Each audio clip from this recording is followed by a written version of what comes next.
En 2017, quand j'ai commencé la force, il y a une question que je me posais tout le temps. Quel est le meilleur programme de force? Et je pense que tu es déjà aussi passé par là, à te poser les mêmes questions que moi, à faire des programmes qui ne fonctionnent pas ou très peu. Pour commencer, le programme parfait doit respecter 7 principes que je vais t'énumérer succinctement. Le premier principe est la spécificité. C'est à quel point ton entraînement est agencé pour atteindre le ou les objectifs de ton sport.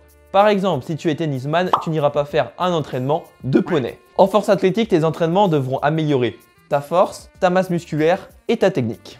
Le deuxième principe est la surcharge. Si tu veux progresser, tu dois t'entraîner suffisamment dur, mais également de plus en plus dur. Le moyen le plus connu est en augmentant la charge. Le troisième principe est la gestion de la fatigue. Il ne suffit pas de t'entraîner dur, mais il faut également récupérer de ces entraînements. Le quatrième est le stimulus récupération-adaptation, qui rejoint le point précédent. C'est la manière dont tu agences tes entraînements les uns après les autres pour créer des adaptations sans engendrer trop de fatigue. Le cinquième est la variation. Si tu fais tout le temps la même chose, tu t'exposes à un risque de stagnation, de blessure et de burn-out psychologique. D'ailleurs, je pense que tu as déjà dû voir un mec à la salle qui fait tout... Ah non, non, non!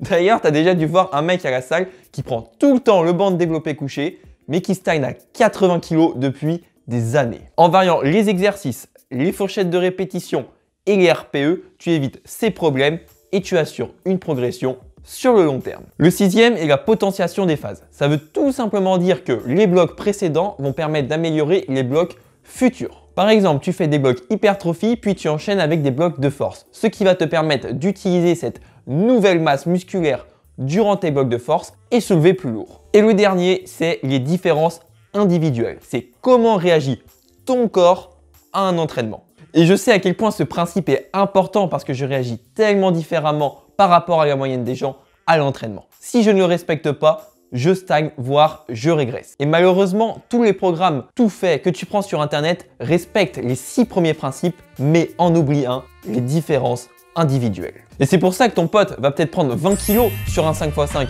quand toi, tu vas stagner, voire tu vas régresser. Je ne vais donc pas te donner le programme parfait, mais la méthode pour faire le programme parfait. Comme je te l'ai dit, j'avais pas beaucoup de résultats avec les programmes que je prenais sur Internet.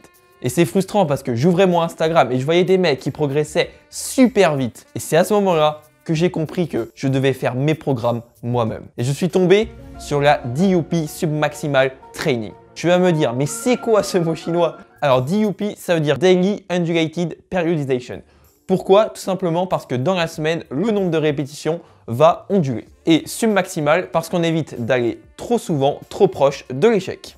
Pour faire simple, cette méthode consiste à attribuer à chaque jour de la semaine une adaptation spécifique. Mais si tu veux plus d'informations sur cette méthode, j'ai une playlist dans laquelle il y a 7 vidéos qui vont vraiment en détail sur cette méthode. Les vidéos sont peut-être un petit peu vieilles, mais les informations qu'il y a dedans valent vraiment le coup. Le message que je veux te faire passer à travers cette vidéo, c'est que le programme parfait doit respecter les 7 principes que l'on a vus et être individualisé. La méthode que je te propose est juste un moyen d'y parvenir et il en existe d'autres. Et pour trouver le programme parfait, prends une méthode, analyse tes blocs, fais quelques changements si ça n'a pas fonctionné, comme en enlevant ou en rajoutant 2-3 séries. Et si tu manques d'outils, pas de souci, j'ai sorti une vidéo à ce sujet il y a de ça un mois pour suivre tes performances que tu peux retrouver ici. Maintenant, si côté entraînement, tout est carré, mais si ta technique qui n'est pas bonne, alors tu peux retrouver ma vidéo sur le développé couché dans laquelle je te donne 3 astuces qui m'ont permis d'atteindre les 100 kg. N'hésite pas à mettre un petit like, à laisser un petit commentaire et à t'abonner pour faire vivre la chaîne. Et si tu veux, tu peux me suivre sur Instagram si tu veux encore plus de conseils.